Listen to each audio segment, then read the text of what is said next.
सूरज की तेज रोशनी गली के कोने में सिमरन को जगा रही थी। उसके चेहरे पर धूल की एक परत जमी हुई थी। बाल उलझे थे और कपड़े गंदे थे, कई जगह से फटे हुए। वो एक पुरानी चादर में लिपटी हुई गली के नाले के किनारे बैठी थी, जैसे सारी दुनिया से कट गई हो। अचानक एक बच्चा भागता हुआ उसके पास से गुजरा। उसके हाथ में नया खिलौना था, शायद उसके पिता ने खरीदा था। वो हंसता हुआ अपनी माँ के पास जाने लगा। सिमरन के दिल की धड़कन जैसे रुक गई। उसने एक झटके से बच्चे को पकड़ लिया, जैसे कि कोई कीमती खजाना हाथ आ गया हो। लक्ष्मण, तुम आ गए। वो दीवानों की तरह उसके चेहरे को चूमने लगी। बच्चा डर के मारे चिल्लाने लगा, मम्मी मम्मी। उसकी चीख सुनकर आसपास की औरतें दरवाजों से बाहर निकल आई। एक औरत दौड़ती हुई आई और जोर से सिमरन को धक्का दिया। हाथ मत लगा मेरे बेटे को, पागल औरत। सिमरन जमीन पर गिर गई, मगर उसकी पकड़ बच्चे पर ढीली नहीं पड़ी। वो बार बार कह रही थी, ये मेरा लक्ष्मण है, तुम सब झूठ बोलते हो, मेरा बच्चा जिंदा है। तभी एक और औरत ने सिमरन को झंझोड़ कर कहा, तुझे शर्म नहीं आती, दूसरों के बच्चों को पकड़ती है। मोहल्ले के मर्द दरवाजों से झांकने लगे। बच्चों का शोर मचाने का सिलसिला चल पड़ा। पागल आ गई, पागल आ गई। सिमरन चुपचाप जमीन पर बैठी रही। उसकी आंखों से आंसू बहने लगे। मैं पागल नहीं हूँ, मेरा बच्चा है। वो आएगा। ये पहली बार नहीं हो रहा था। हर रोज कोई ना कोई हादसा पेश आता और हर रोज सिमरन को जलील किया जाता, लेकिन वो फिर भी बाज नहीं आती। कभी गली के बच्चों को देखकर उनके पीछे दौड़ती, कभी किसी दुकान पर खड़े बच्चे को गोद में उठा लेती, कभी स्कूल से छुट्टी करके आने वाले बच्चों की भीड़ में किसी का चेहरा देखकर ठिठक जाती। उसे हर चेहरा लक्ष्मण का लगता था। लक्ष्मण, उसका इकलौता बेटा। उसकी जिंदगी का भयंकर हादसा उस दिन से शुरू हुआ था जब 5 साल पहले दिवाली की एक शाम वो बाजार गई थी। हाथ में लक्ष्मण की पसंद की मिठाइयां थीं, साथ में नए कपड़े और खिलौने। लक्ष्मण उसके पीछे था।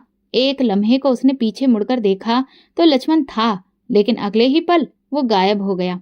वो आवाजें देती रही, पूरा बाजार छान मारा, पुलिस स्टेशन गई, जगह जगह ऐलान करवाया, मगर लक्ष्मण न मिला। कुछ दिनों के बाद पुलिस वालों ने थाने में बुलाया और एक लाश दिखाई। कहा कि शायद ये तुम्हारा बच्चा हो। सिमरन का कलेजा फटने को आया।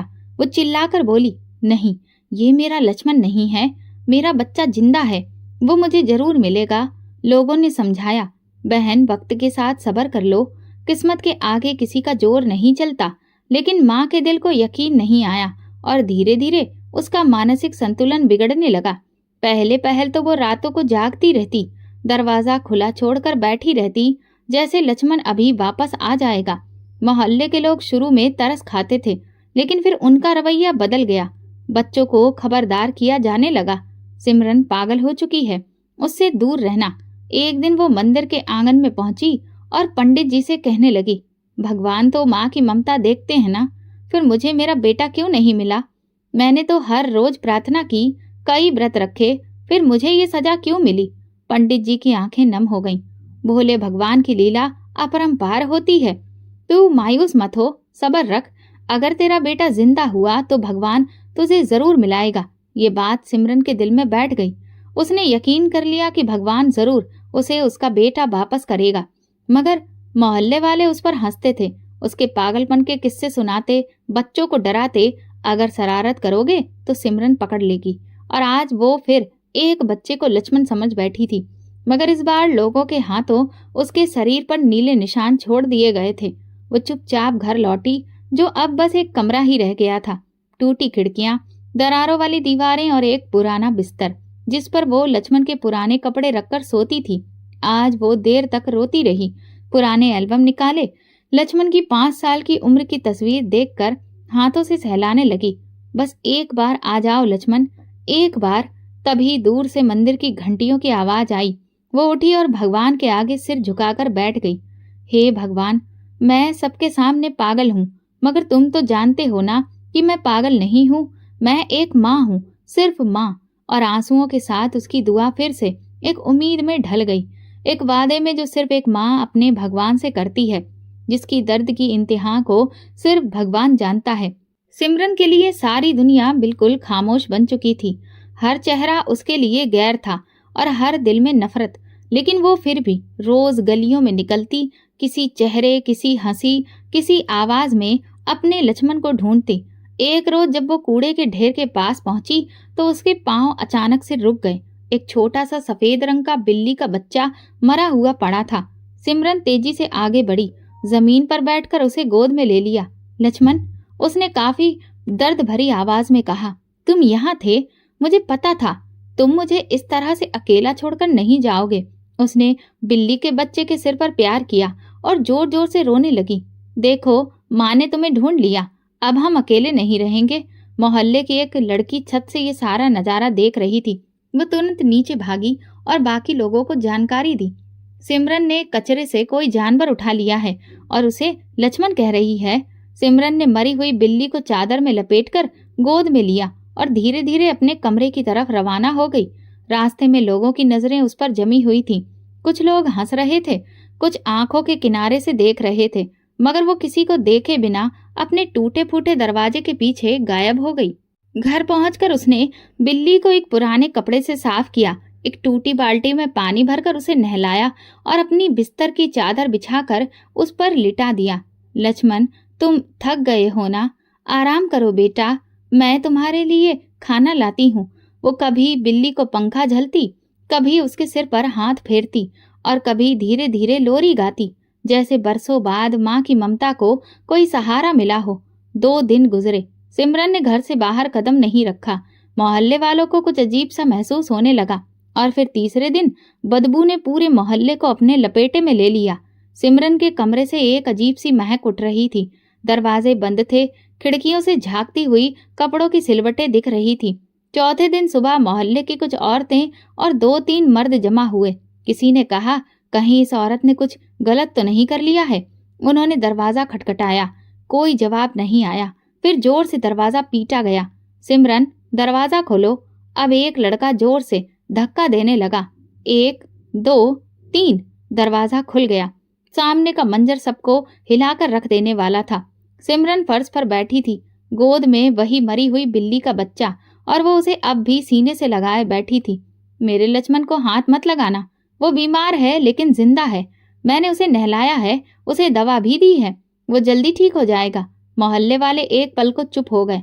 फिर एक औरत ने आगे बढ़कर उसके हाथ से बिल्ली का बच्चा खींचने की कोशिश की, लेकिन सिमरन चिल्ला पड़ी, हाथ मत लगाना, ये मेरा बच्चा है। मगर आखिरकार लोगों ने जबरदस्ती उसे छीन लिया।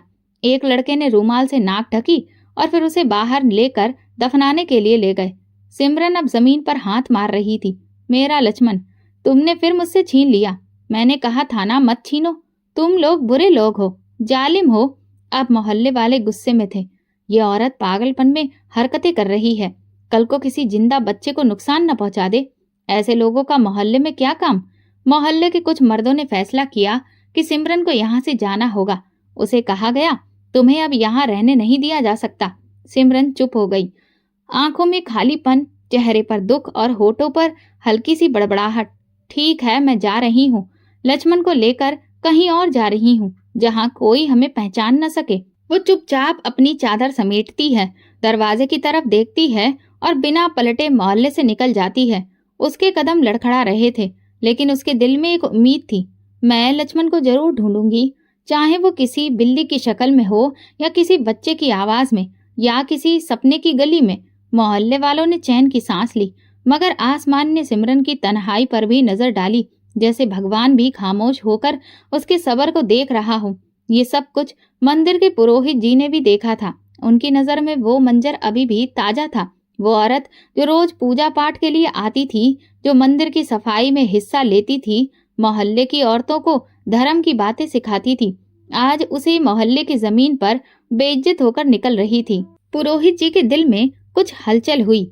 उन्होंने घर आकर अपनी पत्नी से कहा, वो सिमरन, उसे हम अपने घर क्यों नहीं ले आते? अगर वो सच में पागल हो गई तो क्या हम उसके लिए प्रार्थना के सिवा कुछ नहीं कर सकते? उनकी पत्नी एक रहमदिल औरत थी। उसने तुरंत कहा, जी बिल्कुल, वो हमारी बहन है, मैं उसकी सेवा करूंगी, बस आप उसके इलाज का बंदोबस्त कर दीजिए। कुछ घंटे बाद पुरोहित जी अपनी पत्नी के साथ सिमरन को तलाशने निकले।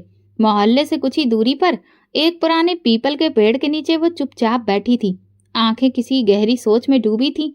चेहरे पर थकान और मायूसी का साया और लबों पर हल्की बड़बड़ाहट। लक्ष्मण, आ जाओ बेटा, माँ को बहुत याद आती है। पुरोहित जी उसके करीब गए, धीरे से उसके कंधे पर हाथ रखा।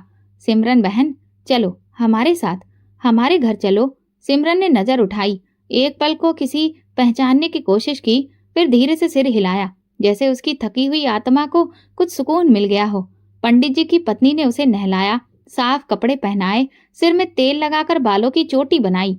सिमरन किसी बच्चे की तरह चुपचाप सब सहती रही। उसके चेहरे पर कोई जिद नहीं थी, ना कोई सवाल, बस एक थकान और एक सुकून। कुछ दिन गुजरे। पुरोहित जी ने एक अच्छे डॉक्टर से उसका इलाज शुरू करवाया। दवा के साथ साथ दुआ का भी सिलसिला जारी रहा। शुरू शुरू में सिमरन अक्सर उलझी उलझी सी बातें करती थी, दीवारों से बातें करती, छोटे छोटे बच्चों को देखकर रोने लगती। लेकिन कुछ हफ्तों के बाद उसके लहजे में नरमी आने लगी। वो कभी कभी खामोश बैठने लगी और कभी पंडित जी की पत्नी के साथ खाना पकाने में मदद करने लगी। फिर एक दिन सुबह उठकर वो खुद से पूजा पाठ करने बैठ गई, लेकिन फिर अचानक से बोली, भगवान, मेरे बच्चे को मुझसे अलग क्यों किया? सालों बीत गए, कोई कहता है वो मर चुका है, कोई कहता है कि उसे भूल जाओ, मगर तुम तो सब जानते हो ना, तुम्हारे पास तो ढेर सारी अर्जियां आती होंगी। मेरी भी अर्जी कबूल कर लो, मेरे लक्ष्मण को मुझे लौटा दो। उम्मीद की वो किरण जो बरसों से बुझ चुकी थी फिर से जलने लगी। अगले दिन से सिमरन का रवैया और भी बेहतर हो गया। वो अब कायदे से पूजा पाठ करने लगी और हर प्रार्थना के आखिर में कहती, भगवान, मेरा लक्ष्मण, बस एक बार, सिर्फ एक बार मुझे उसे दिखा दो। लेकिन ऐसा कहते कहते वो कभी कभी फिर से कहीं खो जाती। एक दिन वो आंगन में बैठी थी कि मोहल्ले के किसी बच्चे की हंसी सुनाई दी। वो बाहर भागी। लक्ष्मण, तभी बच्चे डरकर पीछे भागे। पंडित जी की पत्नी ने उसे वापस अंदर ले आई और समझाया, सिमरन, वो लक्ष्मण नहीं है। भगवान तुम्हारे लक्ष्मण को तुम्हें जरूर लौटाएगा, लेकिन तब तक तुम्हें सब्र रखना होगा। वो बेचारी चुप हो गई। उसने कुछ नहीं कहा, बस एक दबी दबी सी चीख सी उसके सीने से निकली।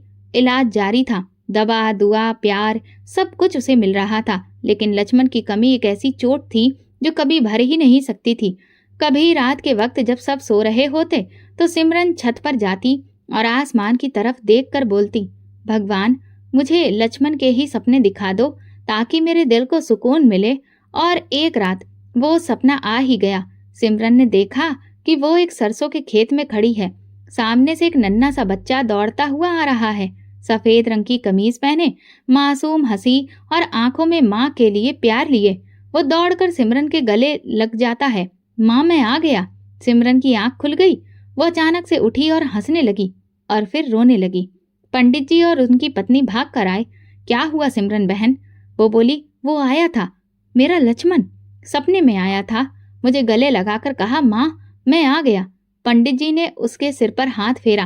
तेरे भगवान ने तुम्हें संदेश दिया है सिमरन, तुम्हारी प्रार्थना अब कबूल होने वाली है। सिमरन ने आसमान की तरफ देखकर अपने दोनों हाथ जोड़ लिए।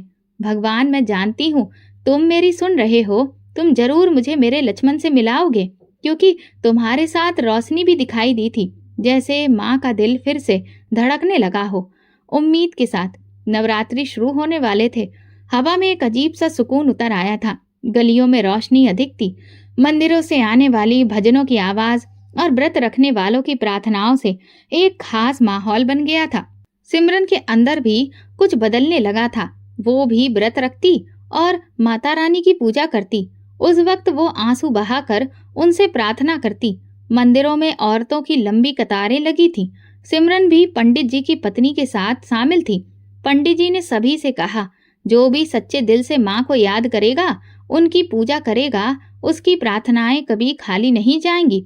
जो भी वैष्णो देवी जाएगा, माँ उसकी झोली खुशियों से भर देगी। ये बात सीधे सिमरन के दिल में उतर गई, जैसे उसके मन में बिजली सी गूंज गई हो। उसकी पलकें झपकने लगीं, दिल की धड़कनें तेज हो गईं, जैसे किसी ने अंदर से सोई हुई उम्मीद को जगा दिया हो।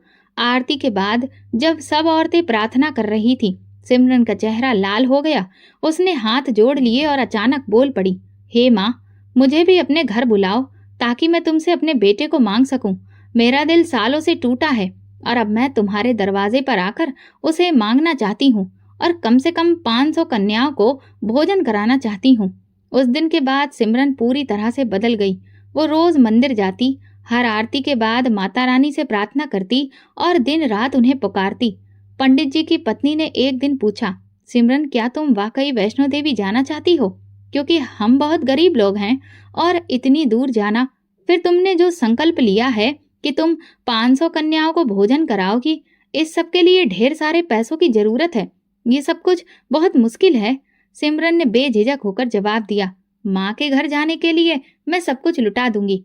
अगर मुझे अपने लक्ष्मण का पता माता के दरबार में ही जाकर मिलेगा तो फिर मैं वहां जरूर जाऊंगी और अपने संकल्प को भी पूरा करूंगी। अगले दिन उसने मोहल्ले में इस बात की घोषणा कर दी। कुछ औरतें जमा हो गई थीं, वहां कुछ बच्चियां भी उसकी बात सुन रही थी। सिमरन ने धीरे मगर मजबूत लहजे में कहा, मैं वैष्णो देवी की यात्रा पर जा रही हूँ। मोहल्ले में जैसे हलचल मच गई। एक औरत ने कहा, ये पागल औरत अब माता के दरबार में जाएगी। दूसरी ने हंसते हुए कहा, अरे ये तो अपने मुर्दा बच्चे को मांगने जा रही है, जिसे खुद भगवान भी परेशान हो गया है। फिर किसी ने चुपके से कहा, हो सकता है वहां जाकर भी किसी बिल्ली को लक्ष्मण समझ ले। लेकिन सिमरन ने एक पल के लिए भी पलट कर नहीं देखा और ना ही किसी की बात का बुरा माना। उसके होठों पर बस यही था, मैं अपनी माँ से लक्ष्मण को मांगने जा रही हूँ, वो मुझे जरूर देगी। फिर उसने वो फैसला किया जो आम औरत के लिए शायद नामुमकिन होता है, मगर एक माँ के लिए ये इनाम का इम्तिहान था। उसने अपने उसी पुराने खस्ता हाल घर को बेचने की घोषणा कर दी। वही घर जिसमें लक्ष्मण की शरारतों की आवाजें गूंजा करती थीं, जहां उसके छोटे छोटे कदमों की छाप थी, जो उसे घर की दीवारों में अभी भी महसूस होती थी। हर कमरा, हर दीवार, हर दरवाजा उसकी यादों का गवाह था। मगर सिमरन ने उन यादों को कुर्बान करने का फैसला कर लिया, माँ की चौखट पर सर झुकाने के लिए। घर के कागजात एक प्रॉपर्टी एजेंट को दे दिए। कुछ ही दिनों में घर खरीद की डील हो गई। कीमत ज्यादा नहीं मिली, लेकिन वैष्णो देवी जाने और वहां कन्याओं को भोजन कराने के लिए शायद इतना काफी था। पंडित जी ने टिकट का इंतजाम कर दिया। जैसे जैसे जाने की तारीख करीब आती गई, सिमरन की प्रार्थना में और शिद्दत बढ़ती गई। वो रातों को जाग कर बैठती, रोती रहती और अक्सर आसमान की तरफ देखती और कहती, लक्ष्मण मैं आ रही हूँ तुम्हें लेने। तुम बस अपनी माँ से ज्यादा दूर नहीं हो, सिर्फ मुझे माता की चौखट तक जाना है। मोहल्ले वालों को उसका जुनून देखकर हैरत होती। कुछ लोगों ने दिल में रहम भी महसूस किया, लेकिन ज्यादातर अब भी उसे पागल समझते थे। जब सिमरन ने सफर की तैयारी पूरी कर ली और जिस दिन वो निकलने वाली थी, उसने मंदिर में जाकर भगवान का आशीर्वाद लिया। कई सारी औरतें उसे तंज भरी मुस्कुराहट से देखने लगी। अच्छा सिमरन, माँ तुम्हें तुम्हारा लक्ष्मण दे, वापसी पर हमें भी दिखा देना। सिमरन ने उनके शब्द सुने। दिल में तकलीफ हुई मगर जुबान पर सुकून रहा। उसने बस इतना कहा, माता रानी का दर सबसे बड़ा है, वो किसी को खाली हाथ नहीं लौटाती। अगर मैं रोकर मांगूंगी तो वो मुझे जरूर देंगी। और इस तरह एक माँ अपने जख्म, अपनी प्रार्थना और अपने यकीन को लेकर वैष्णो देवी की यात्रा पर निकल गई। उसका चेहरा सुकून से भरा था, दिल में उम्मीद की रोशनी थी और होठों पर चुपचाप सी एक प्रार्थना, मेरे लक्ष्मण को मुझे लौटा दो माँ। सिमरन की आंखों में अब भी वो दिन ताजा था जब उसने अपने पुराने घर की चाबी एजेंट को सौंपी थी। वो सारी दीवारें जो लक्ष्मण की मासूम हंसी की गवाह थीं, उन्हें छोड़ना आसान नहीं था, मगर एक माँ की प्रार्थना, उसका यकीन, उसकी फिक्र, ये सब दुनिया की हर चीज से बड़ी थी। उसने जाते जाते दीवारों पर हाथ रखा, आंखें बंद की और फिर से कहा, हे माँ, मैं तेरा वादा लेकर जी रही हूँ और ये घर, ये दीवारें, सब कुछ कुर्बान कर रही हूँ। बस तुम मेरे लक्ष्मण को लौटा देना। फिर वो दिन आ गया जब सिमरन वहां से रवाना हो गई। ट्रेन से जाने के दौरान वो खिड़की से शाम के बादलों को देखती रही। उसके होठों से बस यही निकला, हे माता रानी, मैं आ रही हूँ। तूने मुझे आखिरकार अपनी चौखट पर बुला लिया है। झोली फैलाने आ रही हूँ माँ। वैष्णो देवी की जमीन पर कदम रखते ही सिमरन का दिल जोर से धड़कने लगा। उसने अपने दामन को मजबूती से थामा और धीरे धीरे उसके कदम बढ़ने लगे। जैसे ही उसकी नजर माता रानी के दरबार पर पड़ी, उसके कदम थम गए, आंखों से आंसू छलकने लगे। वो एक पल के लिए बिल्कुल स्थिर खड़ी रही, जैसे कि वक्त थम गया हो, जैसे जमीन आसमान सब उसे देख रहे हो। यही वो दर है, यही वो जगह है जहाँ से कोई खाली हाथ नहीं लौटता, उसने अपने दिल में कहा और धीरे धीरे प्रार्थना करना शुरू किया। हर कदम पर उसके आंसू गिर रहे थे। हे माता, मुझे मेरा बेटा लक्ष्मण दे दो। सब कहते हैं कि वो मर चुका है, मगर मेरा दिल कहता है कि वो कहीं है। बस तुम ही हो जो उसे लौटा सकती हो।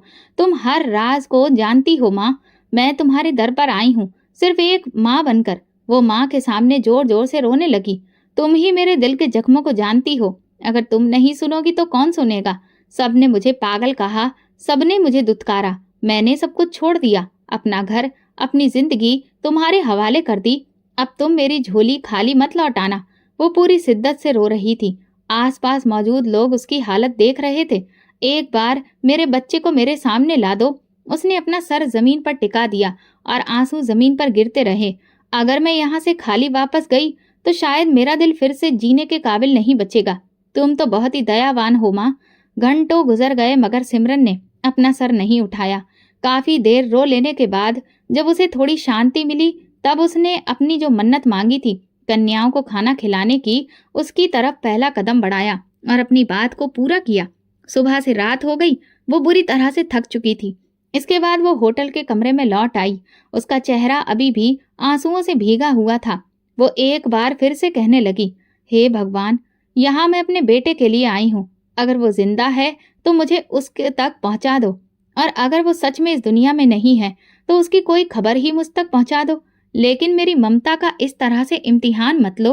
वो कई दिनों तक वैष्णो देवी के रास्ते में पड़ी रही और उम्मीद से इधर उधर भटकती रही। ना तो उसे अपने पैसे की चिंता थी, ना सेहत की, ना ही खुशी की। उसकी सिर्फ एक प्रार्थना थी, बस मुझे मेरा बेटा लक्ष्मण मिल जाए। वो बार बार यही कहती, मैं यहाँ अपने बेटे को लेने आई हूँ। मैं खाली हाथ नहीं लौटना चाहती। मेरे बेटे लक्ष्मण, अपनी माँ के पास वापस आ जा।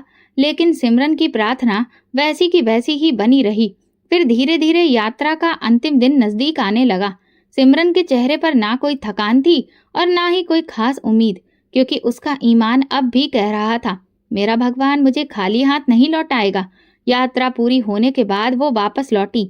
ये एक नई जिंदगी की शुरुआत थी, मगर ये शुरुआत सिर्फ शारीरिक वापसी की थी। उसका दिल अभी भी वैष्णो देवी में माँ के चरणों में ही था।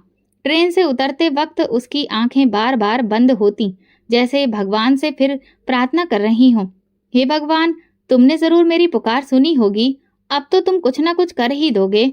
जब वो मोहल्ले में दाखिल हुई तो कई दरवाजे हल्के से खुलकर फिर बंद हो गए। कुछ पर्दों के पीछे चेहरों ने झांक कर देखा और कुछ जुबानों ने जल्दी से हरकत करना शुरू कर दिया।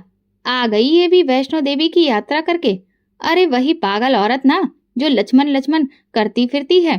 कहाँ है उसका बेटा? कहती थी वापस लेकर आऊंगी।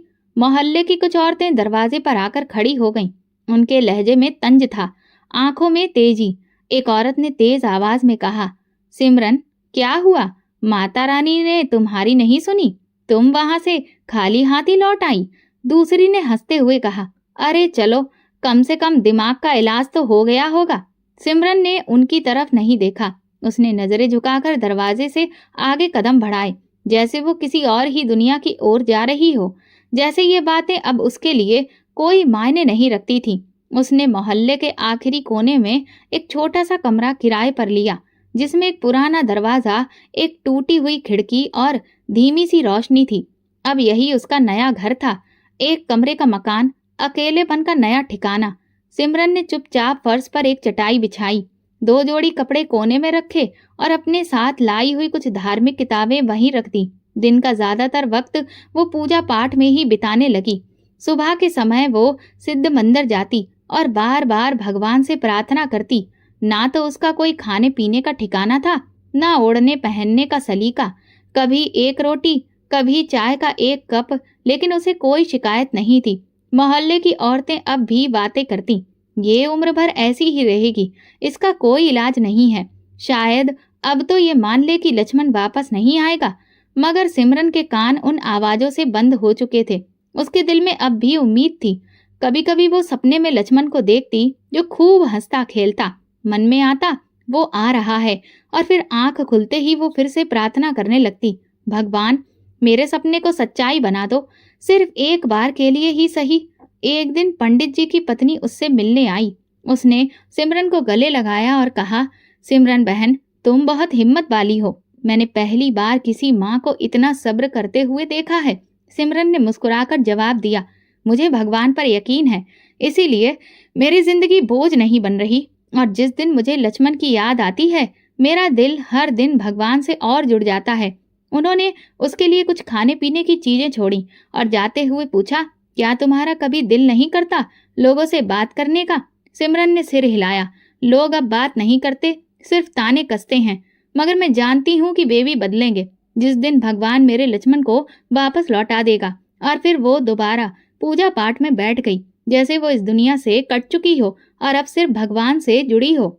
बाहर गली में शाम ढलने लगी, लाइटें जलने लगी, बच्चे खेलने निकल आए, औरतें घरों के सामने बैठ गईं, मगर सिमरन के कमरे से सिर्फ पूजा पाठ की आवाजें आती। फिर एक कड़ी दोपहर थी, सूरज जैसे खुद भी प्यासा हो। बाजार की गर्मी हर चलते कदम को सुस्त कर रही थी। सिमरन ने कई दिनों के बाद बाहर निकलने का फैसला किया था। साबुन, आटा, चाय पत्ती लेनी थी। कमरा अब एक मंदिर बन चुका था, मगर शारीरिक कमजोरी ने उसे मजबूर कर दिया कि वो कुछ जरूरी सामान के लिए बाहर जाए। वो धीरे धीरे बाजार की ओर चलने लगी। उसकी चप्पल का एक पट्टा पहले ही टूट चुका था, मगर वो किसी के लिए मोहताज नहीं होना चाहती थी। हर कदम पर उसे थकान महसूस हो रही थी, लेकिन चेहरे पर वही पुरानी खामोशी थी, गहरी और शुक्रगुजार। बाजार की रौनक अपने चरम पर थी। बच्चे शोर मचा रहे थे, दुकानदार आने वाले त्योहार की तैयारियों में लगे हुए थे। हर तरफ रोजमर्रा की भाग दौड़ जारी थी। सिमरन ने पुराने कपड़ों की थैली में कुछ चीजें डाल ली थीं। अब वो एक सब्जी वाले के पास जा रही थी कि अचानक सामने से तेज रफ्तार गाड़ी एक तंग गली में मुड़ गई। ड्राइवर शायद फोन देख रहा था। सिमरन की कमजोर चाल और गाड़ी की रफ्तार का फर्क एक कयामत बन गया। एक जोरदार आवाज हुई, लोग चौंक गए। सिमरन जमीन पर गिर चुकी थी। उसके माथे, हाथों और बाजू से खून बहने लगा। उसका सब्जी वाला थैला दूर जा गिरा। लोग उसकी तरफ दौड़ पड़े, मगर अक्सर की तरह सिर्फ वही लोग वहां पर खड़े थे जो सिर्फ तमाशा ही देखने वाले थे। गाड़ी से एक नौजवान तेजी से बाहर निकला। वो 20 या 25 साल के आसपास ही होगा।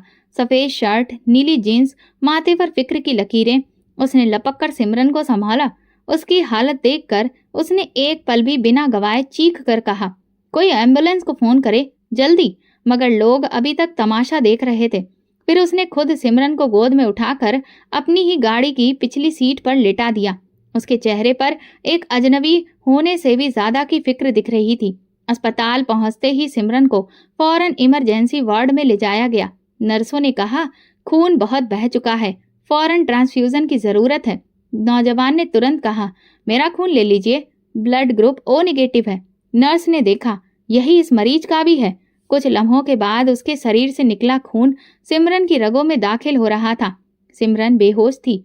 उसके होंठ हिल रहे थे, जैसे वो अभी कोई दुआ मांग रही हो, शायद वही पुरानी प्रार्थना, मेरे लक्ष्मण को मुझे वापस दे दो। नौजवान ने उसके सिरहाने बैठकर खामोशी से उसका चेहरा देखा। उसके चेहरे पर झुर्रियां थीं, बाल सफेद और माथे पर दर्द की पुरानी लकीरें। लेकिन उसके माथे की लकीरों से ये साफ दिख रहा था कि उसने प्रार्थना में इस माथे को कितना झुकाया है। नौजवान ने नरमी से कहा, माँ जी, आप ठीक हो जाएंगी, फिक्र न करिए। उस वक्त वो एक जिम्मेदार इंसान की तरह बर्ताव कर रहा था, लेकिन उसे खुद भी नहीं पता था कि ये औरत उसकी जिंदगी का वो दरवाजा खोलने जा रही है जिसकी चाबी बरसों से खो गई थी। कुछ देर के बाद डॉक्टरों ने सुकून की सांस ली। जान खतरे से बाहर है, लेकिन अभी होश में नहीं आई हैं। एक दिन और लग सकता है।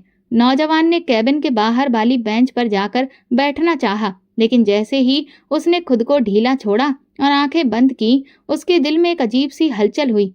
ना वो सुकून पा रहा था और ना ही उसका मन वहां से हट रहा था। उसने सोचा, मैंने बहुत सारे मरीजों की मदद की है, मगर आज दिल कुछ ज्यादा ही बेचैन है। आखिर क्यों? ये चेहरा क्यों इतना अपना सा लगता है? कमरे के अंदर सिमरन गहरी बेहोशी में थी। उसकी पलकें हिल रही थीं। हल्की बेहोशी के आलम में उसे ऐसा लगा कि कोई हाथ उसके माथे को सहला रहा है। वो धीरे से बुदबुदाई, लक्ष्मण बेटा, तुम आ गए। नौजवान ने दरवाजे से ये सुना, चौंक गया। लक्ष्मण? उसने अपने मन में ये शब्द दोहराया। फिर से अजीब सा एहसास हुआ, जैसे कोई बंद दरवाजा अचानक खुलने लगा हो। तभी एक नर्स आई और बोली, मरीज के सारे खर्चे आपने दिए हैं? क्या वो आपकी माँ है? नौजवान ने उलझ कर कहा, नहीं, मैं तो बस गाड़ी चला रहा था और फिर ये हादसा हो गया। फिर वो रुक गया, धीरे से बोला, पता नहीं क्यों लेकिन ऐसा लगता है जैसे कोई रिश्ता है। नर्स ने कहा, कुछ रिश्ते खून से नहीं दिल से बनते हैं। नौजवान ने खामोशी से उस औरत के कमरे की तरफ देखा। उसकी आंखों में कुछ यादें जगमगाने लगी, धुंधली सी आवाज, कोई नरम सा लम्हा, किसी के आंचल की खुशबू। उसने अपना हाथ दिल पर रखा, जैसे कोई भूला हुआ लम्हा फिर से महसूस हो रहा हो। वो जानता नहीं था कि उसने सिर्फ सिमरन की जिंदगी नहीं बचाई है, बल्कि अपनी असल पहचान के पर्दे को भी उठाना शुरू कर दिया था। कमरे के अंदर सिमरन की आंखों के किनारे आंसुओं से भीग रहे थे और होंठ धीरे से फिर वही नाम दोहरा रहे थे, लक्ष्मण। शायद अब वक्त उसे माँ की पुकार को सुनने वाला था और वो जवाब किसी अनजान के खून की सूरत में आ चुका था। अस्पताल के कमरे में सुबह की धीमी रोशनी दाखिल हो रही थी। जैसे जैसे उसकी सांसों की रफ्तार तेज हो रही थी, उसके होंठों से बार बार निकल रहा था, लक्ष्मण मेरे बेटे, कहाँ हो तुम? नर्स ने डॉक्टर को बुलाया। डॉक्टर ने सिमरन का चेकअप किया। मुस्कुराकर नर्स से कहा, ये खतरे से बाहर है, कुछ देर में पूरी तरह से होश में आ जाएगी। कमरे के कोने में वही नौजवान जो उसकी जान बचा चुका था, चुपचाप कुर्सी पर बैठा था। उसकी आंखों में उलझन थी, जैसे वो किसी ऐसे सपने को दोबारा याद कर रहा हो जिसे वो बरसों से भूल चुका हो। सिमरन की आंखें धीरे धीरे खुली। धुंधला सा मंजर सामने आया। कुछ लम्हे लगे उसे पूरी तरह होश में आने में। जब नजरें ठहरी तो सामने वही नौजवान बैठा नजर आया। सिमरन ने उसे ध्यान से देखा। साफ चेहरा, आंखों में अजीब सी मासूमियत, माथे पर फिक्र की परछाइयां, और फिर उसकी नजर रुक गई। नौजवान के होठों के नीचे एक मोटा सा तिल था, बिल्कुल वैसा ही तिल जैसे लक्ष्मण के चेहरे पर था। वही तिल जिसे सिमरन रोज चूमती थी, जिसे वो मेरे चांद से बेटे का निशान कहती थी, जिसके बारे में वो हमेशा कहती थी, मेरा लक्ष्मण सबसे अलग है क्योंकि उसका ये निशान अलग है। सिमरन एकदम हड़बड़ाकर उठ बैठी। नौजवान चौंक पड़ा। माँ जी आराम करिए, आप अभी कमजोर हैं। लेकिन सिमरन ने उसकी बात नहीं सुनी। उसने आगे बढ़कर उसका चेहरा अपने दोनों हाथों में ले लिया, जैसे बरसों की प्यास कोई एक लम्हे में मिटा देना चाहती हो। फिर उसने कांपती आवाज में कहा, तुम ही हो ना मेरे लक्ष्मण, तुम ही हो मेरे बच्चे। ये दिल, ये वही तिल है ना? उसके आंसू बहने लगे, होंठ कांप रहे थे, जैसे बरसों की खामोशी एक पल में पिघल गई हो। वो नौजवान जैसे सकते में आ गया। उसके दिल में एक पल को घबराहट महसूस हुई और फिर एक भूली बिसरी सी आवाज सुनाई दी। लेकिन अगले ही पल उसने खुद को संभाला। अरे नहीं, आप गलतफहमी का शिकार हो गई हैं। मैं लक्ष्मण नहीं हूँ। सिमरन ने उसकी बाह पकड़ ली। नहीं बेटा, झूठ मत बोलो, तुम ही हो। मैंने तुम्हें पैदा किया है, मैं तुम्हें पहचानती हूँ। ये निशान, तुम्हारी आंखें, तुम्हारे माथे की ये लकीरें, मैं माँ हूँ। माँ कभी गलत नहीं हो सकती। नौजवान ने खुद को उसकी गिरफ्त से निकाला। उसका दिल धड़कने लगा, जैसे कुछ पुराना याद आ रहा हो, मगर वो उस याद को कुचल देना चाहता था, जैसे डर रहा हो। मुझे जाना है, माफ कीजिए। और वो तेजी से कमरे से निकल गया। दरवाजे पर एक पल को रुका, पलट कर देखा। सिमरन अपने बिस्तर पर बैठी लगातार रो रही थी, हाथ जोड़ रही थी। लक्ष्मण मत जाओ, मैंने तुम्हें बहुत दुआओं में मांगा है। मगर वो नौजवान तेजी से वार्ड से बाहर निकल गया। रिसेप्शन पर जाकर उसने चुपचाप बिल अदा किया और कुछ कहे बिना गाड़ी में बैठकर अस्पताल से निकल गया। अस्पताल के लोगों ने पूछा कि वो मरीज का रिश्तेदार था। नर्स ने कहा नहीं, बस कोई राहगीर था जिसने उसकी जान बचाई थी, खून दिया था, सब कुछ किया और अब चला गया। सिमरन अभी अपने बिस्तर पर बैठी थी। उसकी आंखों से आंसू रुकने का नाम नहीं ले रहे थे। हाथ दिल पर रखकर बार बार एक ही बात दोहरा रही थी, वही था मेरा लक्ष्मण। ये माँ कभी गलत नहीं हो सकती। नर्स अंदर आई, पानी का गिलास थमाया और दबा दी। मगर सिमरन की हालत ऐसी हो चुकी थी जैसे उसका दिल किसी नए सिरे से टूट गया हो। क्या वो मुझे पहचान ही नहीं पाया? क्या वो जानबूझकर अनजान बन गया? क्या वो मेरी गोद से इतना दूर हो गया कि माँ की आवाज भी उसे रोक नहीं सकी? सिमरन की आंखों के सामने उसका चेहरा बार बार आ रहा था। वही मासूम मुस्कुराहट, वही शरारती आंखें और वही तिल।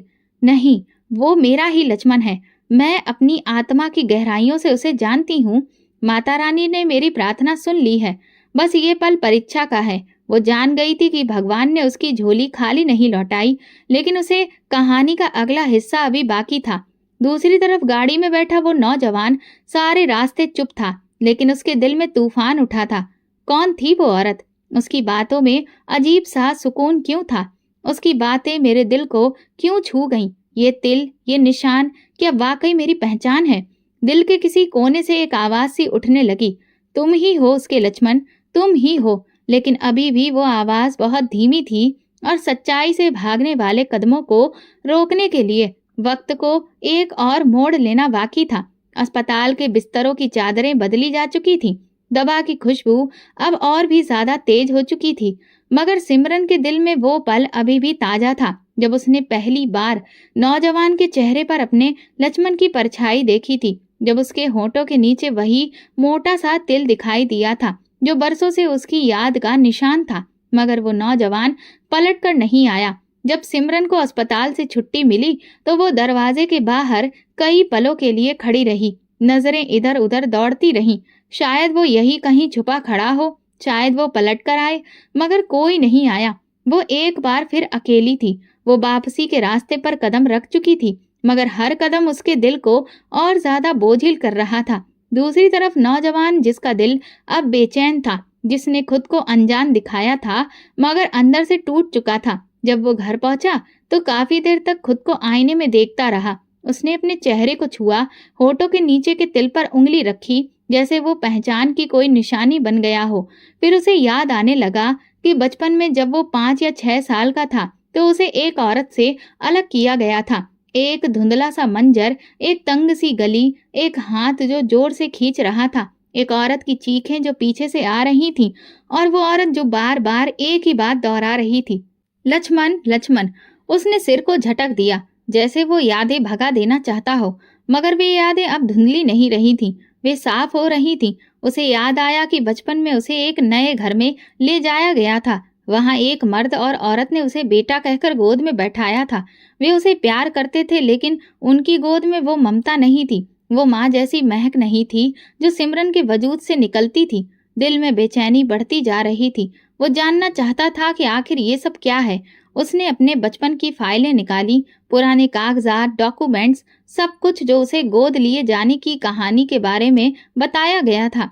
एक बंद लिफाफा निकला जिस पर लिखा था कॉन्फिडेंशियल एडॉप्शन डिटेल्स। दिल की धड़कन तेज हो गई, हाथ कांपने लगे। उसने लिफाफा खोला।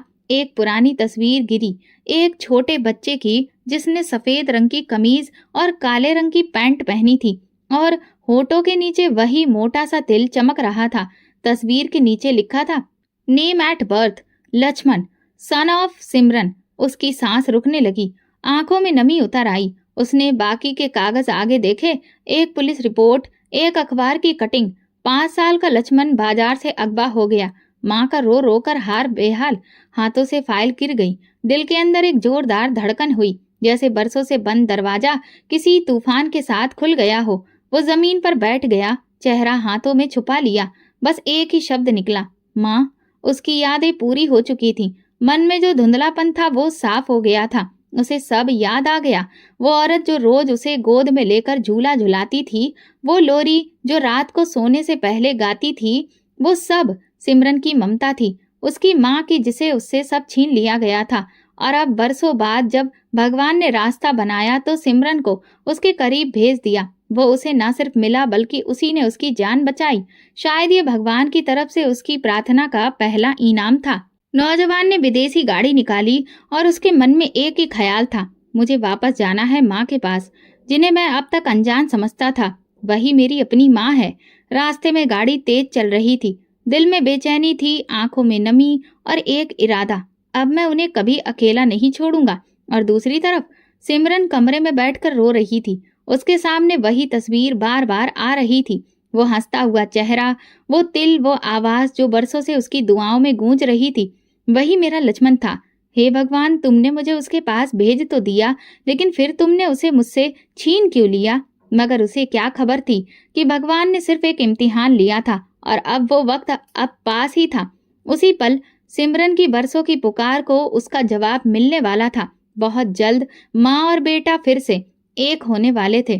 पूरे शहर में वो नौजवान एक कामयाब इंसान के तौर पर जाना जाता था। अपनी लगन और मेहनत से वो एक बड़ी सी कंपनी का डायरेक्टर बन चुका था। आलीशान बंगला, महंगी गाड़ियां, दुनिया की हर ऐशो आराम की चीज उसके कदमों में थी, लेकिन अंदर कहीं एक खालीपन, एक अधूरापन उसे हर खुशी में अकेला कर देता था। उसकी मुस्कुराहट में दुख की धार छिपी थी। सजे सवरे ऑफिस में बैठकर भी वो अक्सर खिड़की से बाहर ताकता रहता, जैसे किसी अनदेखी कमी की तलाश कर रहा हो। और फिर वो दिन आया जब सच्चाई उसके सामने खुली। जिस औरत को वो एक दीवानी, बेसहारा, पागल समझ रहा था, असल में वही उसकी माँ थी। वही सिमरन जो बरसों से उसे अपने भगवान से मांग रही थी। उसके अंदर की दुनिया हिल गई। कुछ घंटे खुद को संभालने में लगे, कुछ पल इस सच्चाई को स्वीकारने में लगे कि उसे माँ से अलग कर दिया गया था। लेकिन अब वो देर नहीं करना चाहता था। उसी दिन शहर में एक अजीब नजारा देखा गया। एक चमचमाती महंगी कार मोहल्ले की तंग और धूल भरी गली में दाखिल हुई। लोग खिड़कियों से झांकने लगे, बच्चे चौपाल पर जमा हो गए। हर कोई एक दूसरे से पूछ रहा था, इतनी महंगी गाड़ी यहाँ क्यों आई है? कौन है ये इंसान? गाड़ी रुकी, दरवाजा खुला, एक मजबूत चेहरे वाला नौजवान बाहर निकला।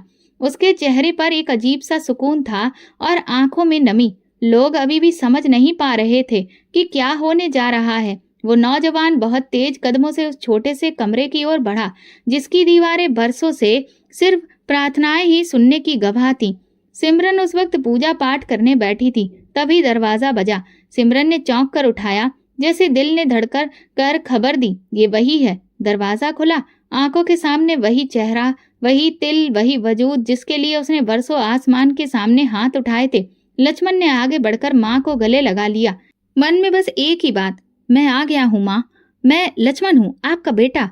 वो पल, वो मंजर, जैसे वक्त रुक गया हो, जैसे जमीन थम गई हो, जैसे आसमान झुक गया हो। उसे माँ की प्रार्थनाओं का फल मिल गया था। मोहल्ले वाले तो हैरान रह गए। जिस औरत को वे पागल समझते थे, उसी की गोद में आज एक कामयाब नौजवान बेटा लिपटा हुआ था। सिमरन की चीख निकल गई, हे भगवान, मेरा लक्ष्मण, बाकी ये मेरा लक्ष्मण। बस वो उसके चेहरे को बार बार चूमती, हाथों को अपने गालों से लगाती, उसके माथे को चूमती, रो रो कर बार बार गले लगाती रहती। तू सच में आ गया?